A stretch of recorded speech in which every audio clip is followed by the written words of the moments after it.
I never thought my own sister would try to have me declared mentally incompetent to steal my inheritance.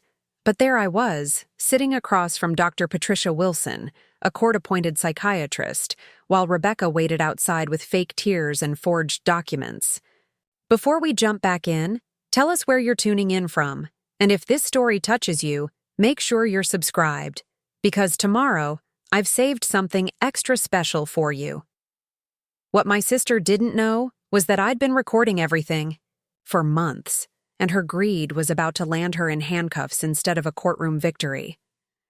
My name is Joanna, and if you think family betrayal can't get worse than sibling rivalry, stay with me. Because when they tried to paint me as crazy to steal what was rightfully mine, they forgot one crucial detail. I'd learned to document everything the hard way. It started 3 months earlier at what should have been a celebration dinner. I'd just received the call that changed everything. My grandmother's estate had finally cleared probate, and I was inheriting her house along with a trust fund worth nearly $200,000.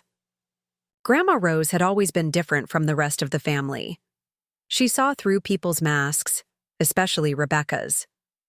While everyone else fell for my sister's charm and manipulation, Grandma Rose quietly observed, took notes, and made her decisions accordingly. The inheritance wasn't a surprise to me. Grandma Rose had hinted at it for years during our weekly coffee dates, the ones Rebecca never bothered to attend. She'd hold my hand across her kitchen table and say, "Joanna, honey, you're the one who visits because you love me, not because you want something. That matters more than you know." I thought she was just being sentimental. I had no idea she was planning to leave me everything while leaving Rebecca completely out of the will. That Tuesday evening, I walked into my parents' house on Maple Street with the lawyer's letter still folded in my purse. The dining room table was set for 4, and the smell of Mom's pot roast filled the air. Rebecca was already there, showing off photos from her latest vacation to Cancun, the one she claimed she totally deserved after working so hard at her part-time job at the boutique. Dad was nodding along, asking about the resort, while Mom fussed over Rebecca's tan.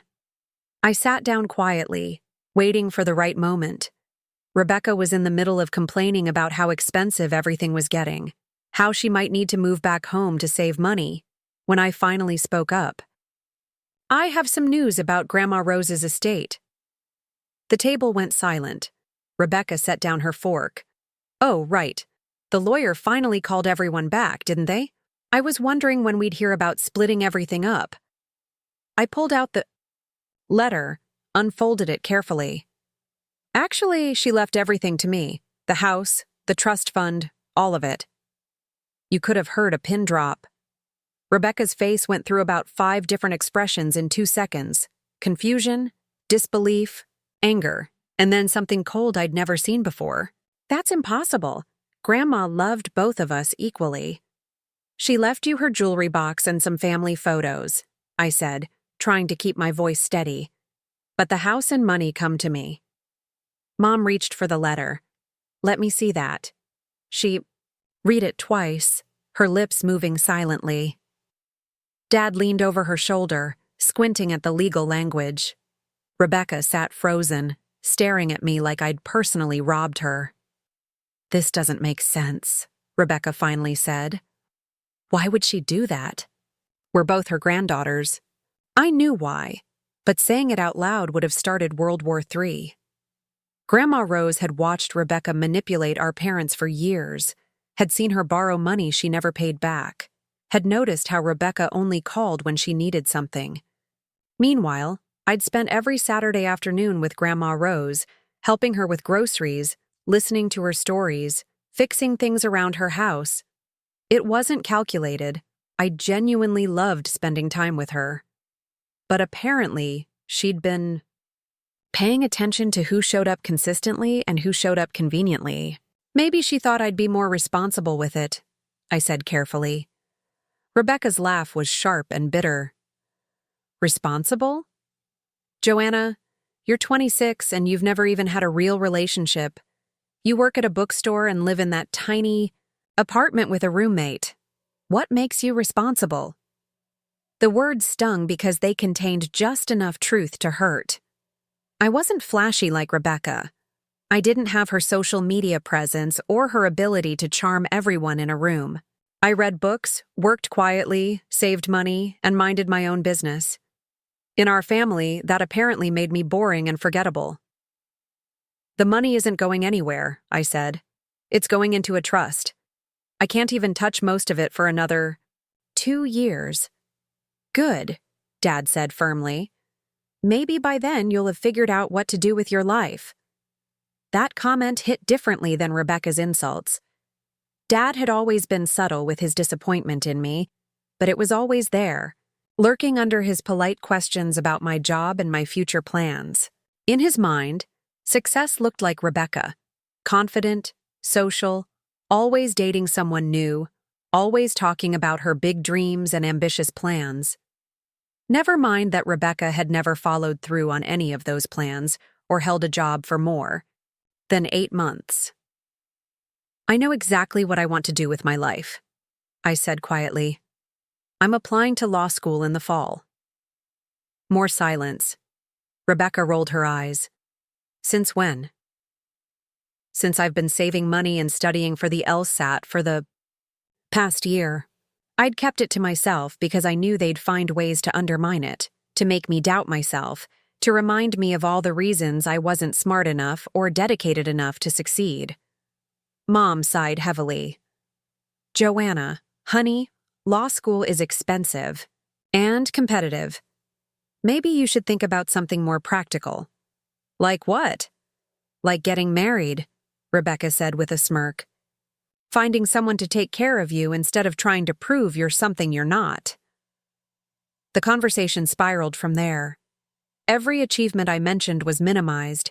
Every plan I shared was questioned.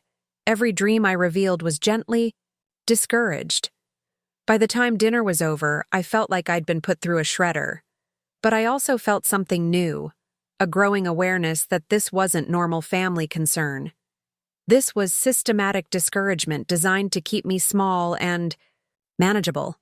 Over the next few weeks, things got worse.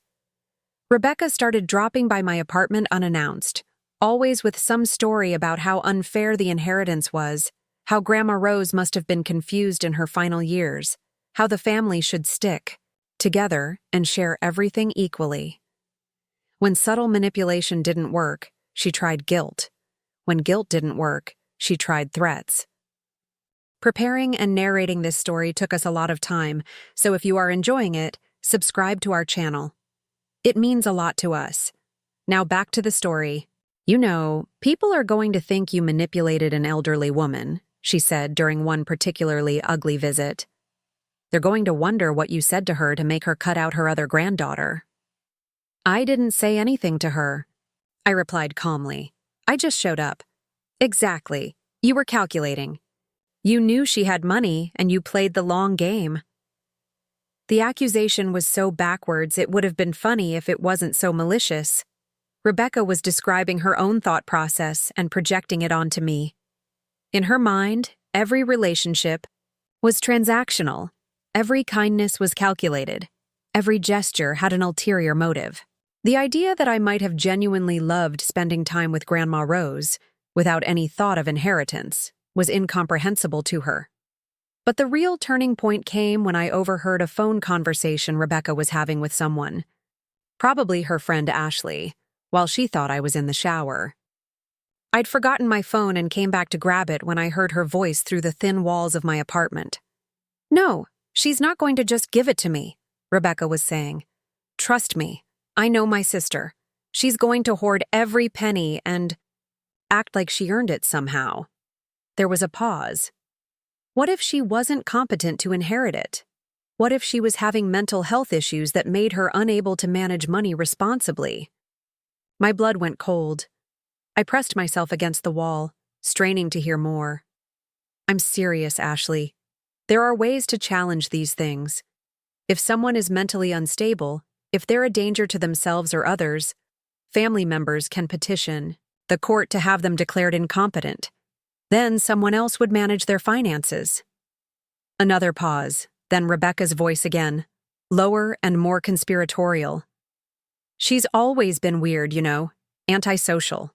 No boyfriend, no real friends, except that loser roommate. She talks to herself sometimes. I've seen her having full conversations with nobody there. And she's obsessed with those true crime podcasts and books about serial killers. That's not normal. I wanted to laugh and scream at the same time. The conversations with nobody were me practicing for job interviews or rehearsing presentations. The true crime interest was research for the criminal law classes I was planning to take. But in Rebecca's hands, my quiet, introverted personality was being twisted into evidence of mental illness. If I could prove she was incompetent, I could get control of the inheritance as her next of kin. Then I could make sure it was used responsibly, Maybe get her the help she needs. That's when I realized Rebecca wasn't just jealous or disappointed. She was actively plotting to steal my inheritance by having me declared mentally incompetent. And she was building a case based on lies, misinterpretations, and manipulated evidence. I stood in that hallway for another 10 minutes, listening to her elaborate on her plan. She was going to document my erratic behavior, gather witness statements from family members about my social isolation and strange interests, maybe even get me committed for psychological evaluation. Once I was in the system, once there was an official record of mental health treatment, it would be easier to argue that I couldn't manage large sums of money responsibly. When she finally hung up, I went back to my room and sat on my bed, staring at the wall. For 26 years, I'd accepted my role as the family disappointment, the weird one, the sister who didn't quite fit. I'd internalized their criticism, believed their narrative about my shortcomings, tried to make myself smaller to avoid conflict. But this was different. This wasn't just casual cruelty or thoughtless favoritism. This was calculated fraud, and it was designed to destroy my life. For Rebecca's financial benefit, that night, I made 2 decisions that would change everything. First, I was going to start recording every interaction I had with Rebecca and my parents.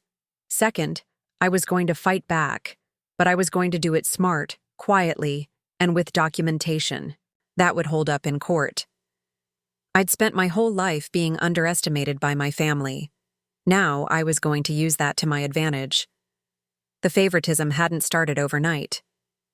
Looking back, I could trace the pattern to elementary school, maybe even earlier. Rebecca was born with something I never had, an instinct for getting what she wanted from people.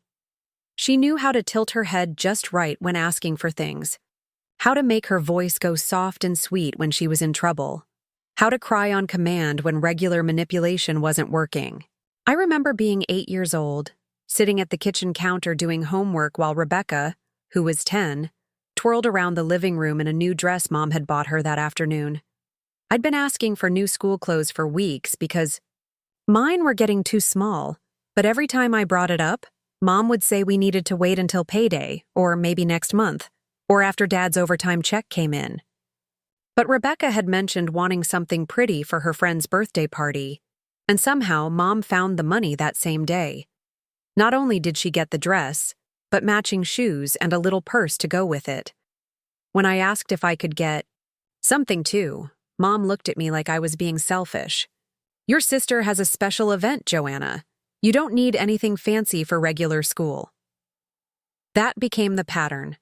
Rebecca's wants were always special occasions, emergencies, or investments in her future. My needs were optional, postponable, or unreasonable. When Rebecca wanted to take dance classes, Dad worked extra shifts to pay for them. When I asked about joining the debate team, they worried about the cost of tournaments and travel. When Rebecca needed a car for her part-time job, they co-signed a loan within a week.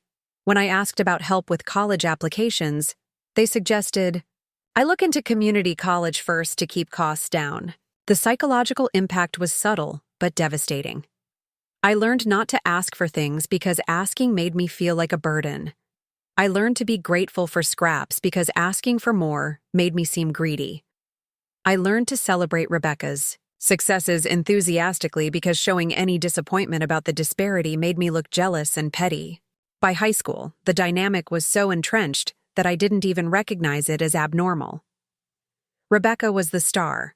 Homecoming queen, cheerleader, dating the quarterback, accepted to State University with a partial scholarship.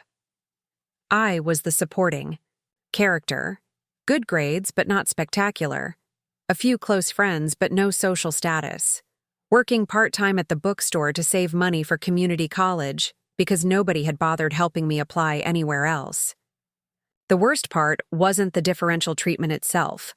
The worst part was how they made me complicit in it. When relatives asked about both of us, Mom would light up talking about Rebecca's achievements and then add, almost as an afterthought, "And Joanna's doing well too, aren't you, honey?" With a tone that suggested I should be grateful to be mentioned at all. When Rebecca needed help with something, it was automatically assumed that I would pitch in. When I needed help, it was assumed I could figure it out on my own because I was so independent and so mature for my age. They turned my self-reliance into a reason to neglect me, and Rebecca's neediness into a reason to coddle her. The more I handled things myself, the less attention I got. The more Rebecca demanded attention, the more she received. It was a perfect system for ensuring I would always come second, and they'd convinced me it was my choice. College was supposed to be my escape, but even that got twisted into another way to diminish me. I'd worked my tail off to get decent grades and save money, but when it came time to apply to universities, suddenly everyone was concerned about being realistic and practical. Rebecca had gotten into State University with average grades and minimal effort, but when I wanted to apply to similar schools, they worried about whether I could handle the workload, whether we could afford it, whether I was setting myself up for disappointment. Maybe start at community college and transfer later, Dad suggested. Build up your confidence first. But Rebecca went straight to State, I pointed out. Rebecca's different, Mom said, as if that explained everything. She's always been more outgoing. College is as much about social skills as academics. The implication was clear. I was too weird, too awkward, too antisocial to succeed at a real university. Better to stick with the safe option, the cheap option, the option that wouldn't embarrass the family if I failed. So I enrolled at Millbrook Community College, saved money living at home, and watched Rebecca's Facebook posts about sorority parties and spring break trips while I studied in my childhood bedroom and worked retail to pay for textbooks. Even my successes got reframed as less impressive because of the path I'd been pushed onto. When I made Dean's List every semester, it was, well, community college is easier. When I got accepted to State University as a transfer student with a partial academic scholarship, it was, good for you for finding a way to catch up. When I graduated with honors and got into the paralegal program, it was nice that you found something you're good at. Meanwhile, Rebecca changed her major 4 times, failed half her classes, got kicked out of her sorority for not paying dues, and finally graduated with a communications degree and no clear career plan. But every semester, they'd send her money for books she never bought, worry about her stress levels, and make excuses for her poor performance. When she finally walked across that stage 2 years later than she should have, they threw a bigger celebration than they'd given me for graduating with a 3.9 GPA. The job market was rough for both of us, but again, our struggles were treated differently. When I couldn't find work in my field right away and took the bookstore job to pay rent, it was proof that I'd made impractical choices and should have picked a more marketable degree. When Rebecca couldn't find work and moved back home, it was evidence of how tough the economy was and how employers just didn't appreciate her unique talents. I watched her live rent-free in her childhood bedroom for 8 months, turning down jobs that were beneath her, while our parents brought her meals on a tray and told her not to settle for less than she deserved. When she finally took a part-time position at an upscale boutique, they celebrated like she'd been promoted to CEO. Meanwhile, I was working full-time, paying my own rent, and getting lectured about fiscal responsibility whenever I bought myself a coffee. The inheritance announcement had crystallized something I'd been avoiding for years. This wasn't just about Rebecca being the favorite child, and it wasn't something I could fix by being better, achieving more, or proving my worth. This was about a fundamental difference in how they saw us. Rebecca was the investment, the potential, the one worth protecting and supporting. I was the afterthought, the backup plan, the one who would figure it out on her own. Grandma Rose had seen all of this, but I'd never realized she was paying such close attention. During our weekly visits, she'd ask gentle questions about my family, my job, my goals. I'd answer honestly, not thinking much of it, but she was piecing together a picture of how differently Rebecca and I were treated. She never said anything critical about my parents or my sister, but I started noticing little comments. "It's nice that you make time for an old lady, when I'm sure you have lots of other things to do," she'd say. Or, "You're such a thoughtful girl, Joanna, always thinking about other people." When Rebecca would occasionally show up to family gatherings at Grandma Rose's house, the contrast was obvious. Rebecca would arrive late, stay glued to her phone, complain about being bored, and leave early. She'd interrupt conversations to talk about herself, ignore Grandma Rose's stories, and treat the whole visit like an obligation she was fulfilling under protest. But I genuinely enjoyed those visits. Grandma Rose had lived through the Depression, World War II, the Civil Rights Movement, women's liberation. She had stories that weren't in any history book, perspectives that had been shaped by decades of watching the world change. I'd sit at her kitchen table for hours, listening to her talk about everything from her first job at a factory to her theories about what made marriages last. "You're a good listener, Joanna," she'd tell me. "That's rarer than you might think." Those Saturday afternoons became the highlight of my week. After dealing with my family's constant dismissal and criticism, spending time with someone who actually seemed to value my company was like emotional medication. Grandma Rose never made me feel like I was too quiet, too serious, too interested in weird things. She never compared me unfavorably to Rebecca or suggested I needed to change fundamental parts of my personality to be acceptable. When she started having trouble with household tasks, I naturally stepped in to help. I'd bring groceries, fix leaky faucets, help her organize her medications. It wasn't calculated. It was just obvious that she needed help, and I was able to provide it. Rebecca was always too busy, too stressed, too overwhelmed with her own life to pitch in. But she'd show up to family events and make a big show of hugging Grandma Rose and telling everyone how much she loved her. Looking back now, I could see that Grandma Rose had been evaluating our characters for years. She'd watched Rebecca perform affection when it was convenient and disappear when it required actual effort. She'd watched me show up consistently, quietly, without fanfare or expectation of reward. She'd watched my parents favor Rebecca, regardless of effort or merit, and she'd apparently decided to correct the balance in the only way she could. The inheritance wasn't just money. It was validation. For the first time in my life, someone in my family had looked at both Rebecca and me objectively and concluded that I was the more trustworthy, more deserving one. It was proof that my consistent effort and genuine care had been noticed and valued, even when my own parents couldn't see it. But that validation came with a target on my back. Rebecca's plan to have me declared incompetent wasn't just about greed. It was about maintaining the family hierarchy that had served her so well for so many years. If I was allowed to keep the inheritance, it would be tangible proof that the family narrative about our relative worth was wrong.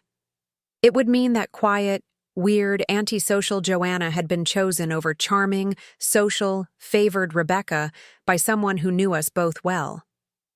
Rebecca couldn't allow that.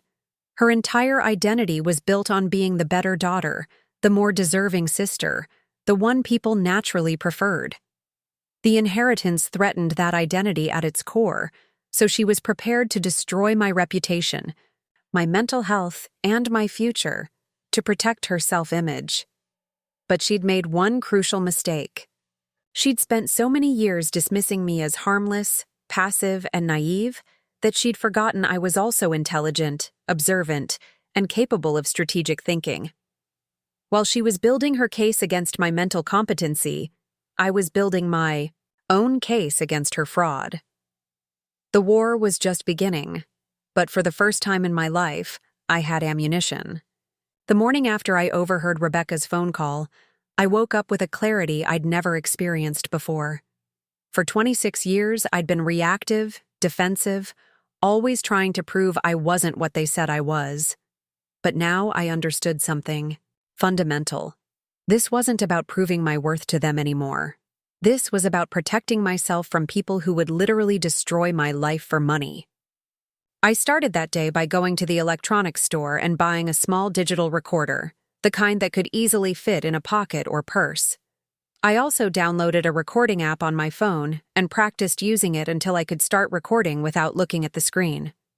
If Rebecca was going to build a case against my mental competence, I was going to document every lie, every manipulation, every moment of fraud as it happened. The first test came sooner than I expected. Rebecca showed up at my apartment that afternoon, armed with what she probably thought was a brilliant strategy. She knocked on my door with a concerned expression and a bag of takeout from my favorite Thai restaurant. "Hey, Joe," she said, using the nickname she'd barely used since we were kids. "I brought lunch. I thought we should talk." I invited her in, my phone already recording in my pocket. Marcus, my roommate, was at work, so we had the place to ourselves. Rebecca spread the food out on our small dining table and launched into what was clearly a rehearsed speech about family and forgiveness and moving forward together. "I know I was harsh the other night," she said, dishing out pad thai with exaggerated care. "I was just shocked about the inheritance. It's not about the money, you know. It's about feeling like Grandma Rose didn't love me as much as she loved you." I made appropriate sympathetic noises while she painted herself as the victim of an elderly woman's favoritism. According to Rebecca's version of events, she was heartbroken and confused, not greedy and scheming. She'd only said those hurtful things because she was processing her grief and disappointment. "I want us to be close again," she continued, "like when we were kids. Remember how we used to share everything?" I remembered no such thing, but I nodded anyway. Rebecca had never shared anything with me unless forced to by our parents, and even then she'd made sure I knew it was a sacrifice on her part. "The thing is," she said, leaning forward conspiratorially, "I'm worried about you. This inheritance, it's a lot of responsibility, a lot of pressure, and you've been under so much stress lately with work and everything." Here it came. I kept my expression neutral, encouraging her to continue. "I've noticed you talking to yourself sometimes, when you think nobody's listening, and you seem so isolated, Joe. When's the last time you went on a date? When's the last time you hung out with friends besides Marcus?" She was building her case in real time, documenting my supposed symptoms of mental illness. The talking to myself was me rehearsing job interviews and presentations, but she was framing it as evidence of psychological instability. My introversion was being recast as dangerous isolation. "I just think maybe you should talk to someone," she said gently. "A professional. Someone who can help you process all these changes and make sure you're in a good headspace to handle this kind of financial responsibility." I let her talk for another 20 minutes, nodding sympathetically while she constructed an elaborate narrative about my deteriorating mental state and her deep concern for my well-being. She was good at this. She almost had me believing she genuinely cared. But I could hear the calculation beneath the concern, the way she kept steering the conversation, back to my supposed inability to handle money and my need for professional help. When she finally left, I transcribed the entire conversation while it was still fresh in my memory. I had her on record suggesting I was mentally unstable, that I needed professional intervention, and that I wasn't capable of managing financial responsibility. More importantly, I had proof that she was building this narrative deliberately, not out of genuine concern, but as part of a strategy. Over the next few weeks, Rebecca's campaign intensified. She started showing up at family gatherings with stories about my erratic behavior. She told Mom and Dad about finding me talking to myself, about my social isolation, about her concerns for my mental health. She suggested, always in the most caring way possible, that maybe they should intervene before I did something dangerous with the inheritance money. My parents, who had spent decades dismissing my achievements and minimizing my capabilities, were surprisingly receptive to the idea that I might be mentally incompetent. After all, it fit their existing narrative about me being the weird, antisocial daughter who couldn't quite manage normal adult life. "We're just worried about you, sweetheart," Mom said during one particularly uncomfortable family dinner. "Rebecca mentioned that you've been under a lot of stress. Maybe it would help to talk to someone." I'd started recording these conversations, too, and what struck me was how carefully they were all staying within legal boundaries. Nobody was directly accusing me of being crazy or incompetent. They were all expressing concern, suggesting professional help, questioning whether I was really prepared for the responsibility of managing a large inheritance. But the message was clear. They were building a case that I was mentally unstable and potentially dangerous to myself and others. If they could get me committed for psychiatric evaluation, even temporarily, it would create an official record of mental health treatment that could be used to challenge my competency in court. The trap was elegant in its simplicity. If I refused their suggestions for therapy, it would be evidence that I lacked insight into my own mental state. If I agreed to therapy, it would be evidence that I needed professional help. If I got angry or defensive, it would be evidence of emotional instability. If I stayed calm, it would be evidence of concerning detachment from reality. I needed allies, but I also needed to be careful about who I trusted. My first call was to the lawyer who had handled Grandma Rose's estate. Mr. Peterson was a small-town attorney who had known my grandmother for decades, and he'd been the one to explain the inheritance terms to me. "Joanna," he said when I called, "what can I do for you?" I explained the situation carefully, focusing on the facts rather than the emotions. I told him about Rebecca's phone conversation, about the family's sudden concern for my mental health, about their suggestions that I might not be competent to manage the inheritance. Mr. Peterson was quiet for a long moment. "This is more common than you might think," he said finally. "When there's a significant inheritance involved, family members sometimes try to challenge the beneficiary's competency. It's usually about money, not genuine concern. What can I do to protect myself? First, keep documenting everything. Every conversation, every suggestion, every attempt to portray you as mentally unstable. Second, get your own psychological evaluation from an independent professional. If they try to have you committed or challenge your competency, you'll want evidence that you're mentally sound. Can they actually have me committed? In Ohio, family members can petition for emergency psychiatric evaluation if they can. Demonstrate that someone is a danger to themselves or others. It's supposed to be used in genuine emergency situations, but it can be abused. The good news is that you'd have the right to contest it, and you'd have the right to your own attorney. I made an appointment with Dr. Sarah Manning, a clinical psychologist who specialized in competency evaluations. Dr. Manning was a no-nonsense woman in her 50s who had worked with courts and families for over 20 years. When I explained why I needed the evaluation, she nodded knowingly. "Financial competency challenges are becoming more common," she said, "especially when there are family dynamics involved.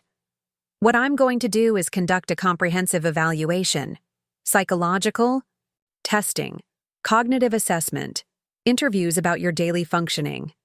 If your family does try to challenge your competency, we'll have documentation that you're mentally sound and capable of managing your affairs."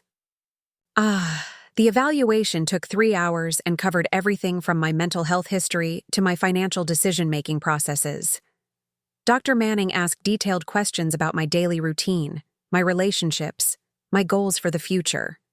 she administered cognitive tests, personality assessments, and specific evaluations related to financial competency. When it was over, she sat back in her chair and smiled. "Joanna, you're one of the most psychologically stable people I've evaluated in years. Your cognitive functioning is well above average, your emotional regulation is excellent, and your insight into your own mental state is remarkable. If someone tries to challenge your competency based on mental health grounds, this evaluation will be very helpful in your defense." I felt a weight lift off my shoulders that I hadn't even realized was there. After weeks of having my sanity questioned, having an expert confirm that I was mentally sound felt like a lifeline. But the real test was still coming. Rebecca was escalating her campaign, and I could sense that she was building toward something big. The casual mentions of my mental state were becoming more frequent and more specific. She was telling people about my obsession with true crime, my paranoid behavior, my inappropriate social isolation. The breaking point came when Rebecca convinced my parents to stage what they called an intervention. They invited me to Sunday dinner under the pretense of a normal family meal, but when I arrived, they were sitting around the dining room table with serious expressions and a stack of brochures for mental health facilities. "Joanna, we need to talk," Dad said as I sat down. "We're all very concerned about you." I started recording immediately. This was it, the moment Rebecca had been building toward. "We've been watching you, honey," Mom said, her voice trembling with manufactured emotion, "and we can see that you're struggling. The inheritance has put so much pressure on you, and we think you need help." Rebecca jumped in with her evidence. "You talk to yourself constantly. You've become completely isolated from everyone except Marcus. You're obsessed with violent crime stories and true crime podcasts. You spend hours researching serial killers and murder cases. That's not normal, Joe." I let them present their case, documenting every accusation, every misrepresentation of my behavior. They painted a picture of someone who was paranoid, isolated, obsessed with violence, and potentially dangerous. According to their narrative, I'd been deteriorating for months, and the stress of the inheritance had pushed me over the edge. "We've made an appointment with Dr. Wilson at Millbrook Mental Health Center," Dad said, sliding a business card across the table. "She's a psychiatrist who specializes in cases like yours. We think a short stay at the facility would help you get the support you need." There it was, the setup. They wanted me to voluntarily commit myself for psychiatric evaluation. Once I was in the system, once there was an official record of mental health treatment, Rebecca could use that to challenge my competency and claim control of the inheritance. "What if I don't want to go?" I asked calmly. The three of them exchanged glances. "We're hoping you'll choose to get help," Rebecca said. "But if you won't do it voluntarily, we might have to explore other options. We can't just watch you deteriorate without doing something." That was the threat, voluntary commitment or involuntary commitment, but either way they were determined to get me into the psychiatric system. They'd built their case, gathered their evidence, and now they were presenting me with an ultimatum disguised as concern.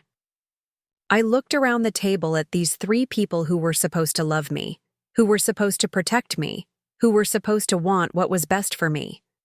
Instead, they were collaborating to destroy my reputation, steal my inheritance, and potentially have me locked up in a psychiatric facility based on complete fabrications. "I understand," I said quietly. "You're worried about me, and I appreciate that you care enough to want to help." They visibly relaxed, thinking I was going to comply with their plan. "But I think I need some time to think about this," I continued. "This is a big decision, and I want to make sure I'm making the right choice for the right reasons."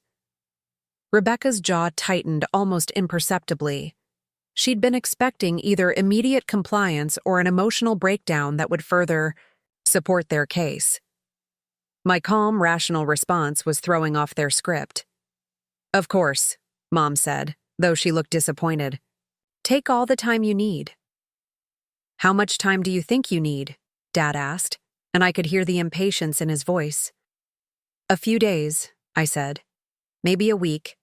I want to do some research, maybe talk to Dr. Manning again, make sure I understand. What's involved? Rebecca couldn't hide her frustration anymore. Dr. Manning? Who's Dr. Manning? My psychologist, I said casually. I've been seeing her for a few weeks now.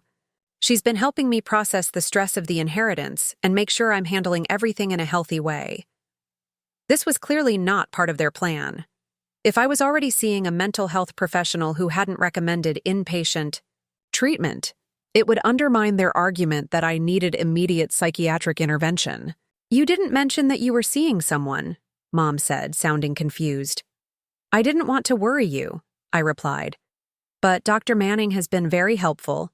She's actually the one who suggested I take some time to think about major decisions, instead of rushing into them. Rebecca was scrambling now. What kind of psychologist is she? Is she qualified to assess serious mental health issues? She specializes in competency evaluations, I said, watching Rebecca's face pale. She works with courts and families to determine whether people are capable of managing their own affairs. The silence that followed was deafening. Rebecca had built her entire strategy around the assumption that I was naive, passive, and unprepared. The revelation that I'd been proactively seeking professional help from an expert in competency evaluations destroyed her narrative completely. Well, Dad said finally, that's good that you're getting help. Yes, I agreed. Dr. Manning says I'm handling the stress very well, all things considered. She's impressed with my insight and my decision-making process. She thinks I'm very psychologically stable.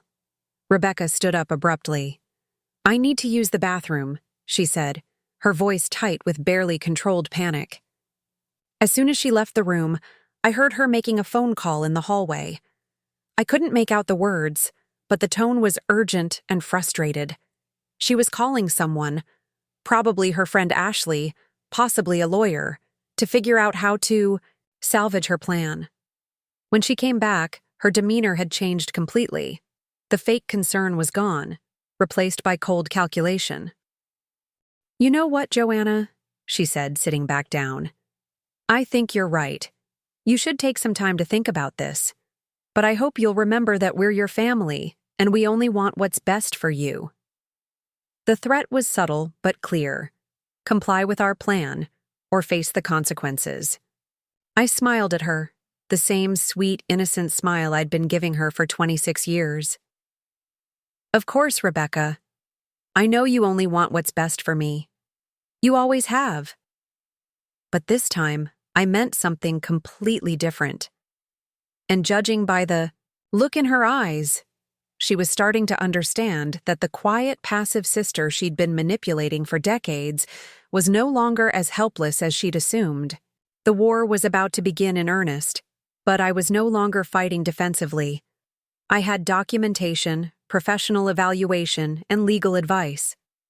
More importantly, I had something Rebecca had never given me credit for: the intelligence and determination to protect myself from people who would destroy me for money. The next few days would determine whether Rebecca's plan to have me committed would succeed, or whether her attempt to steal my inheritance would land her in jail instead. But for the first time in my life, I wasn't afraid of the outcome. I was ready. The call came at 6:30 on a Tuesday morning, jolting me awake from the deepest sleep I'd had in weeks. It was Detective Maria Rodriguez from the Millbrook Police Department, and her voice carried the kind of professional urgency that makes your blood run cold. Ms. Mercer, we need you to come down to the station. There's been a situation involving your family, and we need to speak with you immediately. I sat up in bed, my heart pounding. What kind of situation? Is someone hurt?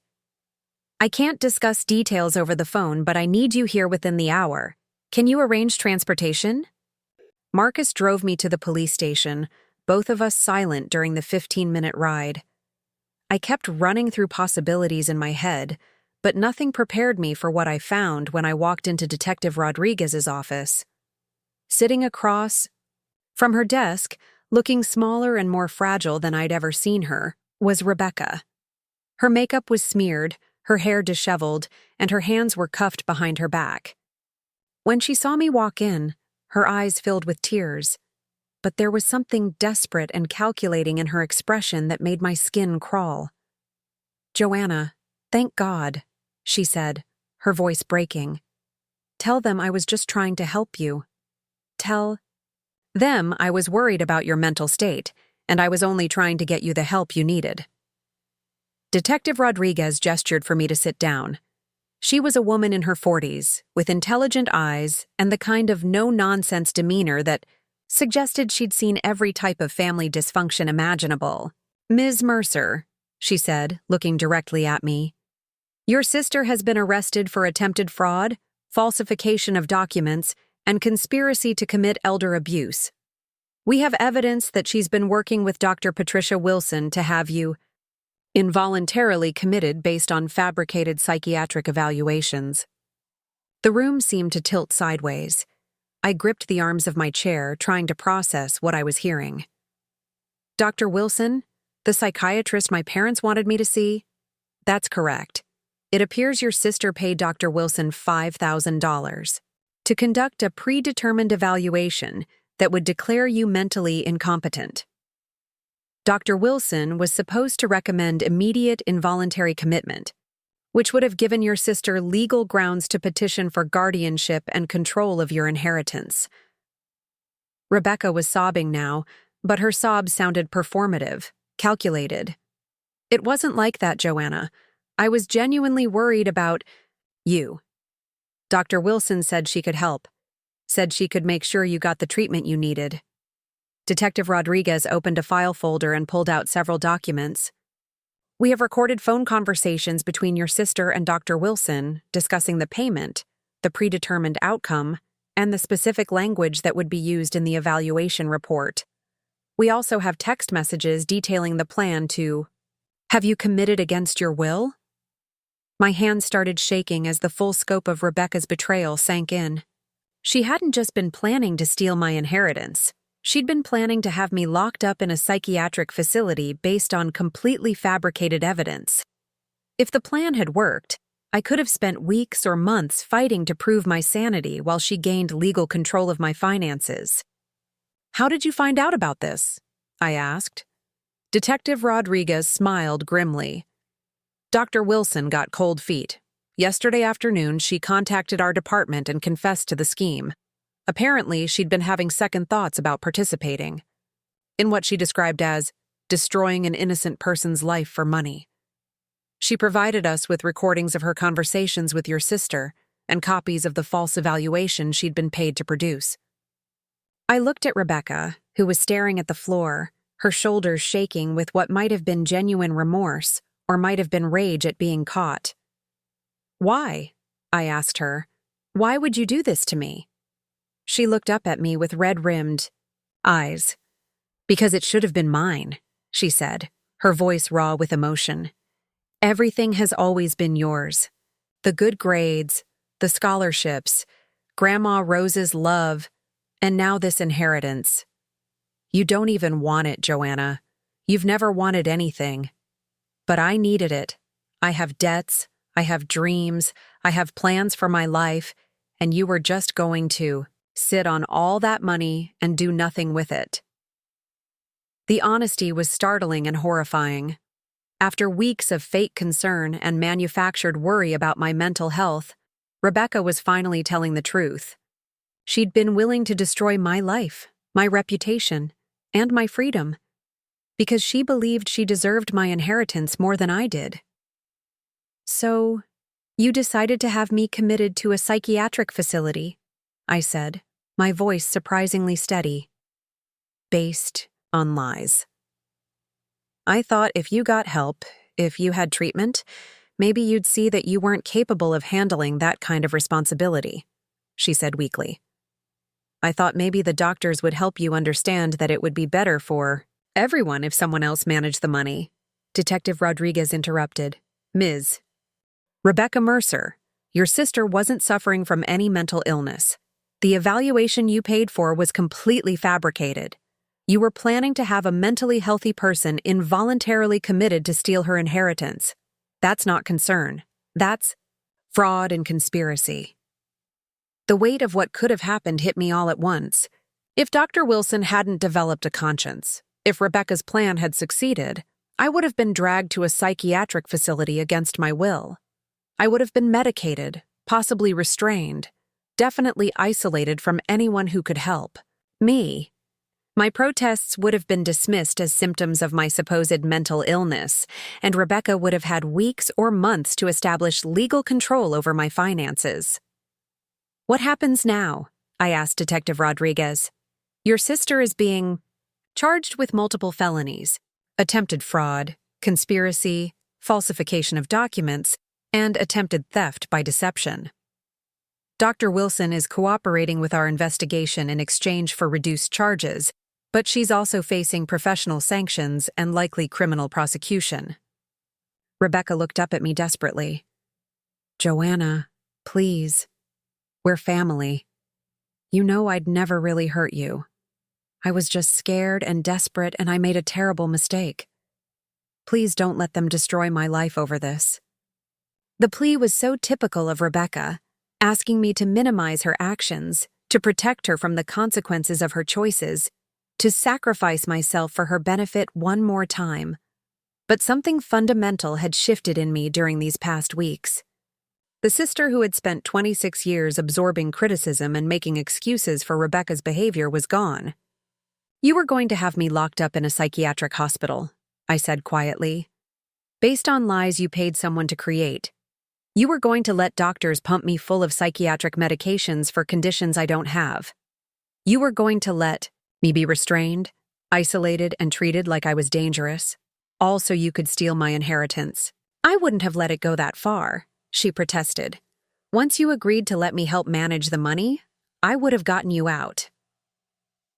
The casualness with which she discussed my hypothetical imprisonment was breathtaking. In Rebecca's mind, my freedom, my dignity, and my mental health were acceptable collateral damage in her quest to get what she believed she deserved. Detective Rodriguez stood up. Ms. Joanna Mercer, we're going to need you to provide a detailed statement about your sister's behavior over the past few weeks. Any conversations, threats, or attempts to portray you as mentally unstable will be relevant to our case. I thought about the recordings I'd made, the documentation I'd gathered, the careful notes I'd taken during every interaction. I have recordings, I said. Conversations where Rebecca discusses her plan to have me declared incompetent. Phone calls where she talks about getting control of my inheritance. Family meetings where they all suggest I need psychiatric treatment. Rebecca's face went white. You recorded us? You recorded private family conversations? Ohio is a one-party consent state, Detective Rodriguez explained. Ms. Mercer had every right to record conversations she was part of. And given that you were plotting to defraud her, those recordings are going to be crucial evidence in your prosecution. Over the next 3 hours, I provided Detective Rodriguez with copies of all my recordings, my detailed notes about Rebecca's behavior, and Dr. Manning's professional evaluation of my mental competency. The case against Rebecca was overwhelming. She'd left a trail of evidence that painted a clear picture of premeditated fraud. The most damning piece of evidence was a recording I'd made of Rebecca talking to her friend Ashley about the specifics of her plan. In that conversation, Rebecca had explicitly stated that she knew I wasn't mentally ill, but that she believed she could create enough documentation to convince a court otherwise. The beauty of mental health commitments, Rebecca had said on the recording, is that once someone is in the system, it's really hard for them to get out. Even if Joanna is completely sane, she'll have to prove it from inside a psychiatric facility, and who's going to believe a mental patient? Detective Rodriguez played that section of the recording twice, shaking her head. Your sister really thought this through. This wasn't a moment of desperation. This was a calculated plan to destroy your life for financial gain. As the investigation unfolded over the following days, more details emerged about the scope of Rebecca's scheme. She'd been planning this for months, researching involuntary commitment laws, identifying corrupt mental health professionals, and building a false narrative about my psychological state. She'd even gone so far as to create fake social media accounts to post concerning messages that she planned to attribute to me. Dr. Wilson's confession revealed that Rebecca had approached her with a detailed dossier of my supposed symptoms, complete with dates, witnesses, and specific incidents that painted me as increasingly unstable and potentially dangerous. Most of these incidents were complete fabrications, but some were twisted versions of real events that Rebecca had reframed to support her narrative. For example, she'd told Dr. Wilson that I'd been aggressively confronting family members about imaginary slights, referring to the dinner where I'd announced my inheritance. She'd described my true crime interests as an unhealthy obsession with violence that was escalating toward threats against family members. She'd characterized my financial planning and law school applications as grandiose delusions about abilities and opportunities that were clearly beyond my capabilities. The psychological profile Rebecca had constructed was sophisticated enough to fool a cursory evaluation, especially if the evaluator was already predisposed to find mental illness.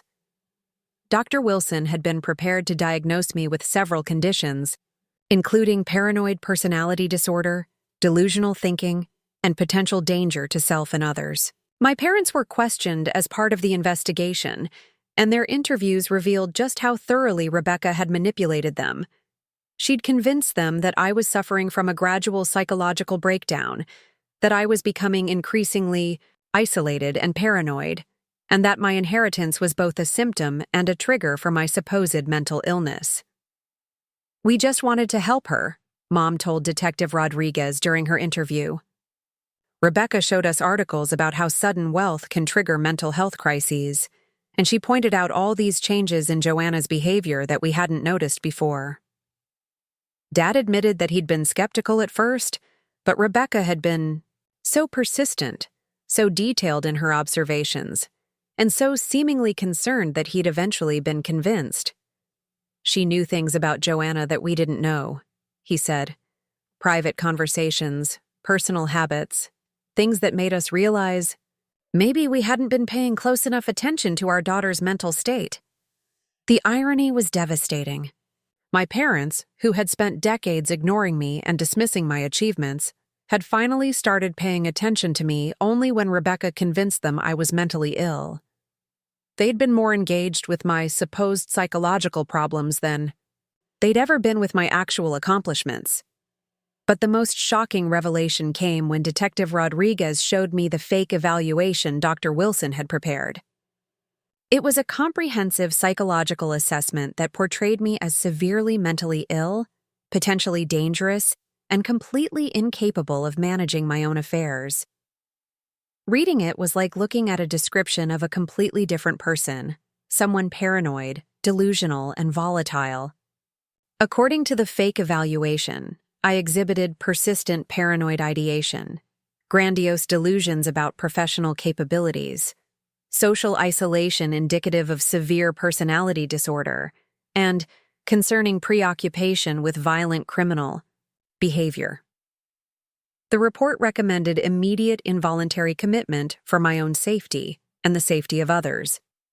If this evaluation had been submitted to a court, Detective Rodriguez explained, you would have been committed within 24 hours. Getting out would have required weeks of legal proceedings, during which time your sister would have petitioned for guardianship and control of your finances. The sophistication of the fraud was breathtaking. Rebecca hadn't just planned to steal my inheritance. She'd planned to destroy my entire life in the process.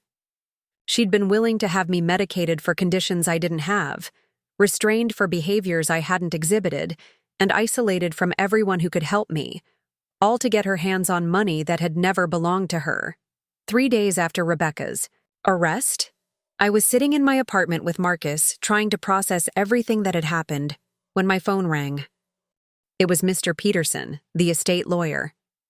"Joanna, I wanted to check on you after hearing about the situation with your sister. Are you doing all right?" "I'm still processing it all," I admitted. I knew Rebecca was jealous about the inheritance, but I never imagined she'd go this far. I've seen family dynamics get ugly over money before, but this is beyond anything I've encountered in 30 years of practice. Your grandmother would be horrified to know that her bequest nearly led to your imprisonment. That thought hit me harder than anything else. Grandma Rose had left me the inheritance because she'd seen my character, my integrity, my genuine care for others. She'd trusted me with her life savings because she believed I would use it wisely and honorably. The idea that her gift could have been turned into a weapon against me would have broken her heart. What happens to the inheritance now? I asked. It's still yours, of course. Your sister's criminal behavior doesn't change the terms of your grandmother's will. But you might want to consider additional security measures, better legal protections, financial advisors, maybe even a security system for your apartment. People who are willing to commit fraud and conspiracy once might try again. The suggestion that I might need physical security because of my own family was surreal, but Detective Rodriguez had made similar recommendations. Rebecca was out on bail pending trial, and while there was a restraining order preventing her from contacting me directly, there was no guarantee she wouldn't try other approaches. There's something else, Mr. Peterson continued. I've been contacted by several attorneys representing other families who've faced similar situations. Apparently, this type of fraud is becoming more common as inheritance amounts increase and family dynamics become more complicated. They're interested in using your case as precedent for stronger legal protections. The idea that my experience could help protect other people from similar betrayals was strangely comforting. If Rebecca's cruelty could be transformed into something that prevented other families from destroying each other over money, maybe some good could come from this nightmare. That evening, I sat at my kitchen table and did something I hadn't done in weeks. I opened the envelope containing my acceptance letter to law school. I'd been so focused on protecting myself from Rebecca's scheme that I'd almost forgotten about my own future plans. The letter was still there, still real, still an invitation to build the life I'd dreamed of. But now it meant something different. I wasn't just going to law school to prove I was capable or to escape my family's expectations. I was going to become an attorney so I could protect people like me, quiet, underestimated people who might not have the resources or knowledge to defend themselves against predatory family members. Marcus found me there an hour later, still holding the acceptance letter, tears streaming down my face. "You okay?" he asked, sitting down across from me. "I think so," I said. "For the first time in my life, I think I'm actually okay." He smiled. "Your sister picked the wrong person to mess with. She thought you were weak, but she just proved you're one of the strongest people I know." The next morning, I called Detective Rodriguez to check on the status of Rebecca's case.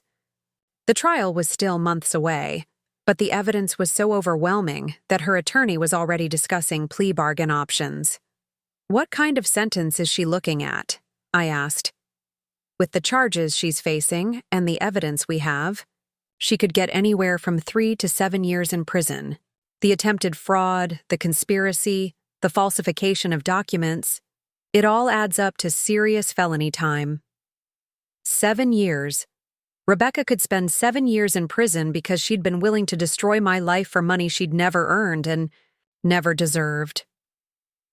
The girl who'd been the family favorite, who'd been handed every advantage, who'd been praised and protected and prioritized for 26 years, was going to be a convicted felon." But as I hung up the phone, I realized I didn't feel victorious or vindicated. I felt empty, exhausted, and profoundly sad. This wasn't the ending I'd wanted. I'd never wanted to destroy Rebecca. I just wanted her to stop trying to destroy me. The real victory wasn't Rebecca's arrest or potential imprisonment. The real victory was that I'd survived her attempt to steal not just my inheritance, but my freedom, my reputation, and my future. I'd protected myself using intelligence, preparation, and legal tools rather than emotion or revenge. Most importantly, I'd finally learned the difference between family members who love you and family members who claim to love you while actively working to harm you. That distinction would protect me for the rest of my life, long after Rebecca's trial was over and her sentence was served. The inheritance from Grandma Rose wasn't just money, it was validation, opportunity, and freedom. But the most valuable thing it had given me was the motivation to fight for myself when no one else would. That lesson was worth far more than any amount of money. The courthouse in downtown Millbrook had never looked more imposing than it did on the morning of Rebecca's sentencing hearing. I sat in the back row of the gallery, wearing the navy blue suit I'd bought for law school interviews, watching as my sister was led to the defendant's table in handcuffs and an orange jumpsuit. That made her look younger and more fragile than her 28 years. 6 months had passed since her arrest, 6 months during which the full scope of her fraud had been methodically documented and presented to the court. The plea negotiations had fallen through when Rebecca refused to accept responsibility for her actions, insisting until the end that she'd been motivated by genuine concern for my well-being rather than greed. The trial had been a media sensation in our small town. Local newspapers ran headlines like, "Sister's Inheritance Scheme Exposed," and "Family Fraud Case Shocks Community." The details that emerged during testimony painted a picture of manipulation and premeditation that shocked even those who thought they knew Rebecca well. Dr. Wilson had testified about the payments she'd received, the fake evaluation she'd prepared, and the detailed instructions Rebecca had given her about my supposed symptoms. The recordings I'd made were played in open court, letting everyone hear Rebecca's own words as she described her plan to have me committed and steal my inheritance. My parents had been called as witnesses, and their testimony revealed the extent to which Rebecca had manipulated them.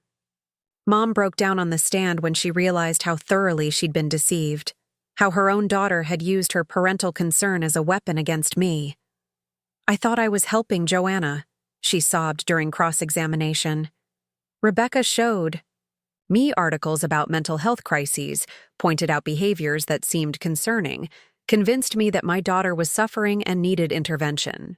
I never imagined that Rebecca was fabricating evidence to steal from her own sister." Dad's testimony was more controlled but equally damaging to Rebecca's case.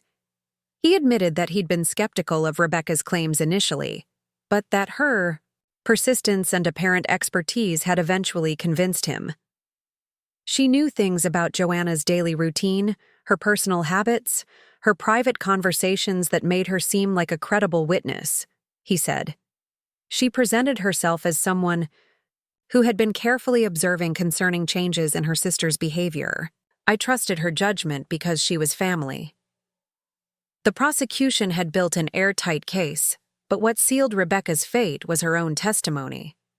Against her attorney's advice, she'd insisted on taking the stand to explain her actions. What came out during her testimony wasn't remorse or acknowledgement of wrongdoing, but a twisted justification for her crimes. "Joanna has never understood the value of money," she said from the witness stand, looking directly at me. "She was going to waste that inheritance on law school and books and quiet little dreams that wouldn't benefit anyone. I have business, ideas, investment opportunities, plans that could have turned that money into something substantial for our entire family." When the prosecutor asked her about the fake psychiatric evaluation, Rebecca's response was chilling in its casual cruelty. "I thought if she spent a few weeks getting professional help, she might gain some perspective about her limitations. The inheritance was too much responsibility for someone with her personality type. I was trying to protect her from making mistakes she'd regret later." "So you were planning to have your sister involuntarily committed to a psychiatric facility for her own good?" "I was planning to get her the help she needed to make better decisions." "Help that included being medicated for mental illnesses she didn't have?" Rebecca paused, seeming to realize how her words sounded. "The doctors would have figured out the right treatment plan." "Based on the fabricated evaluation you paid Dr. Wilson to create?" "Based on professional medical assessment." The exchange went on for over an hour, with Rebecca digging herself deeper with every answer. She couldn't admit that she'd been motivated by greed, because that would contradict her narrative of concerned intervention. But she couldn't convincingly explain why concerned intervention required fraud, conspiracy, and falsified medical documents. The jury deliberated for less than 3 hours before returning guilty verdicts on all charges. Rebecca's face crumbled when the foreman read the verdict, but she didn't look at me. She stared straight ahead, probably already calculating appeals and reduced sentences and ways to minimize the consequences of her choices. Now, 2 weeks later, we were back in the same courtroom for sentencing. Judge Martha Hoffman, a stern woman in her 60s who had presided over the trial, reviewed the pre-sentencing reports and victim impact statements before addressing the court. This case represents one of the most calculated and cruel betrayals of family trust I've encountered in 25 years on the bench, she began. The defendant didn't simply attempt to steal money from her sister. She attempted to destroy her sister's life, reputation, and freedom through an elaborate fraud scheme that could have resulted in months of wrongful psychiatric imprisonment. She looked directly at Rebecca. "Ms. Mercer, your actions weren't motivated by concern for your sister's well-being, despite your continued claims to the contrary. The evidence clearly shows that you were motivated by greed, entitlement, and a willingness to destroy another person's life for financial gain." Rebecca's attorney made a final plea for leniency, emphasizing her client's lack of prior criminal history and the emotional stress she'd been under following her grandmother's death.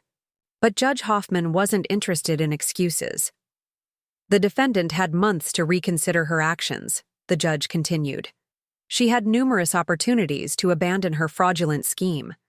Instead, she escalated her efforts, recruited co-conspirators, and came within days of successfully having her innocent sister committed to a psychiatric facility based on fabricated evidence. The sentence was harsher than even the prosecution had requested. 7 years in state prison, with no possibility of parole for the first 3 years. Rebecca would also be required to pay full restitution for my legal fees, Dr. Manning's evaluation, costs and other expenses related to defending myself against her fraud. As the bailiff led Rebecca away, she finally looked back at me. For a moment, I saw something that might have been genuine remorse, or maybe just regret at being caught. But then her expression hardened into the familiar mask of resentment I'd seen so many times growing up. "This isn't over, Joanna," she said as she passed my row. "Family is family. 7 years isn't forever." The threat was subtle but clear, and it confirmed what I'd suspected for months. Rebecca viewed her imprisonment as a temporary setback rather than a consequence of her actions. She was already planning her next move, already calculating how to continue her campaign against me once she was released. But I wasn't the same person she'd tried to destroy 6 months ago. I was starting law school in the fall. I had a secure financial foundation thanks to Grandma Rose's inheritance, and most importantly, I understood the difference between family members who loved me and family members who claimed to love me while actively working to harm me. After the sentencing, I drove to Grandma Rose's house, which I now owned but hadn't yet moved into. I sat in her kitchen at the same table where we'd shared coffee and conversations for so many years and tried to process everything that had happened. The inheritance that had started this nightmare was still mine, but it felt different now. It wasn't just money. It was proof that someone had seen my character, had trusted my judgment, had believed I deserved good things. More than that, it was the foundation for building a life that was truly my own, free from the toxic dynamics that had defined my family for so long. My phone rang, interrupting my thoughts. It was Marcus, calling to check on me after the sentencing. "How are you holding up?" he asked. "Better than I expected," I said honestly. "I thought I'd feel more. Vindicated, I guess. But mostly I just feel sad." Rebecca threw away her freedom, her future, her relationship with our entire family, all for money that was never hers to begin with. "You know this isn't your fault, right? You didn't make her choose fraud and conspiracy. You didn't force her to try to have you committed. She made those choices herself," Intellectually, I knew he was right, but emotionally, it was hard. Not to wonder if there was something I could have done differently. Some way I could have reached Rebecca before she crossed the line into criminal behavior. "What are you going to do now?" Marcus asked. I looked around Grandma Rose's kitchen, at the house that was now mine, at the life I was finally free to build on my own terms. "I'm going to law school," I said. "I'm going to become the kind of attorney who protects people like me, people whose families try to destroy them for money." "That sounds perfect for you. And I'm going to move into this house, make it into a real home, not just a monument to the past." Over the following weeks, I began the process of making Grandma Rose's house my own. I kept her furniture and photographs, the things that held memories and love. But I also added my own touches: books, plants, artwork that reflected my interests and personality. The inheritance money went into a trust account that would fund my law school education and provide financial security for years to come. I wasn't going to waste it on frivolous purchases or risky investments, but I also wasn't going to hoard it out of fear. I was going to use it the way Grandma Rose had intended, as a foundation for building a meaningful life. My parents struggled with the aftermath of Rebecca's conviction. They'd been manipulated and deceived, but they'd also enabled her behavior for decades by refusing to hold her accountable for her actions.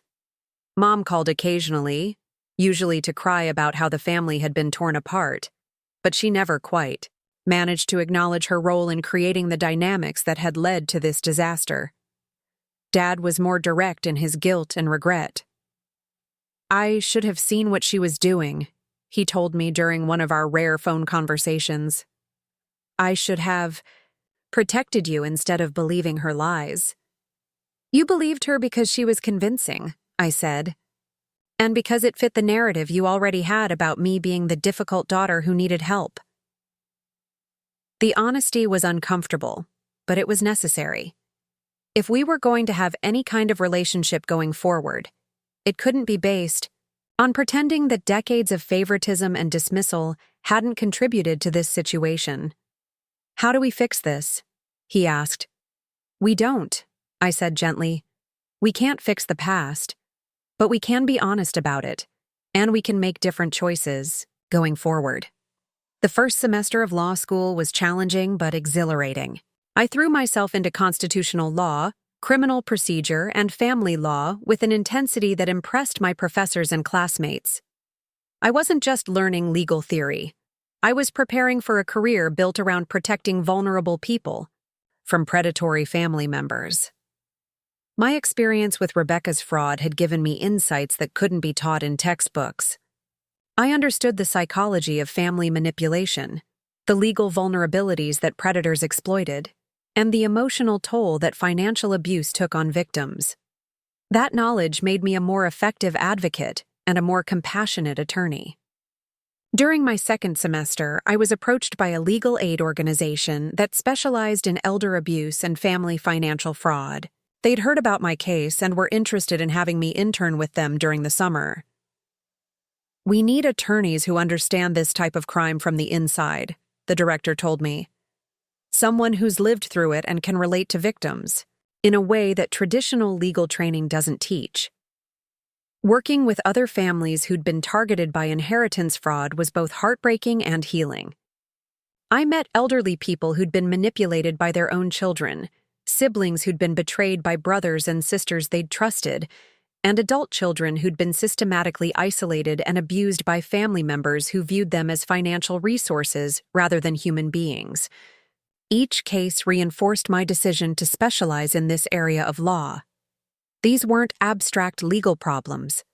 They were human tragedies that destroyed families and devastated lives. The victims needed attorneys who understood not just the legal technicalities, but the emotional complexity of being betrayed by people who were supposed to love them. 3 years into law school, I received a letter from Rebecca. She was eligible for early release due to good behavior and prison overcrowding, and she wanted to reconcile with me before returning to civilian life. The letter was carefully worded, probably reviewed by her attorney or a prison counselor, but the underlying message was clear: She wanted access to my inheritance, and she was willing to pretend remorse to get it. I've had a lot of time to think about my actions and the pain I caused you, she wrote. I realize now that I was motivated by jealousy and greed rather than genuine concern for your well-being. I hope we can find a way to rebuild our relationship and move forward as sisters. I showed the letter to my criminal law professor, who had become a mentor during my time in law school. Professor Williams had prosecuted white-collar crimes for 15 years before joining the faculty, and she'd seen every type of financial fraud imaginable. "What do you think?" I asked her. She reread the letter carefully.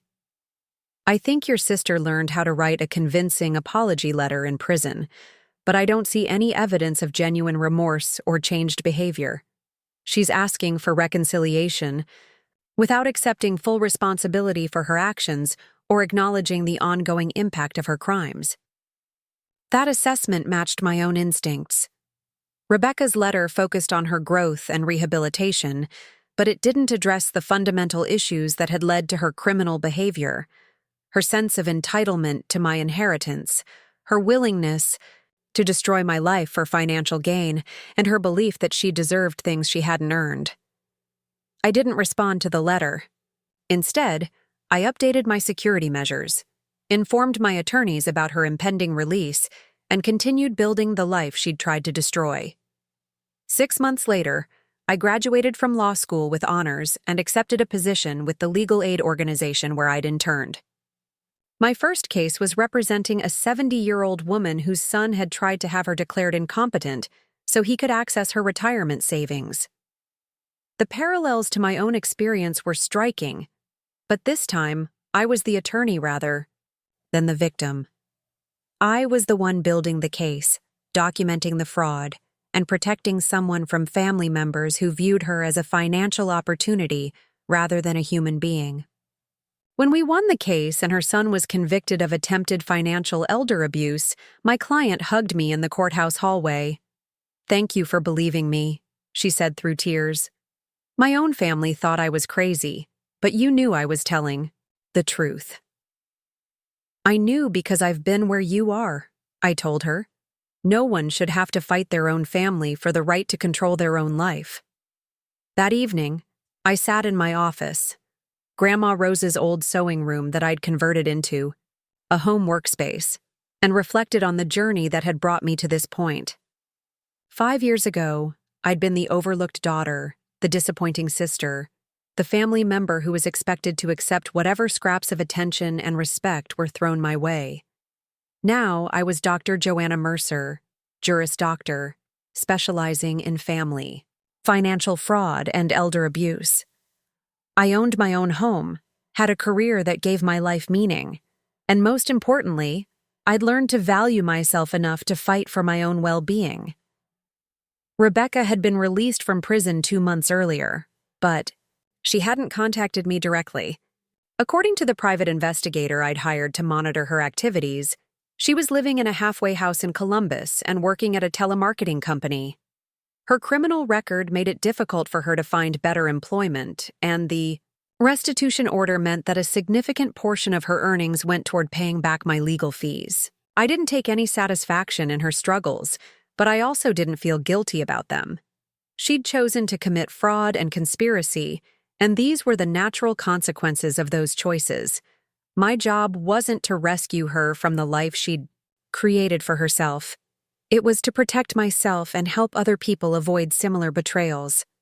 The inheritance from Grandma Rose had been the catalyst for everything that followed, but the real gift she'd given me wasn't money.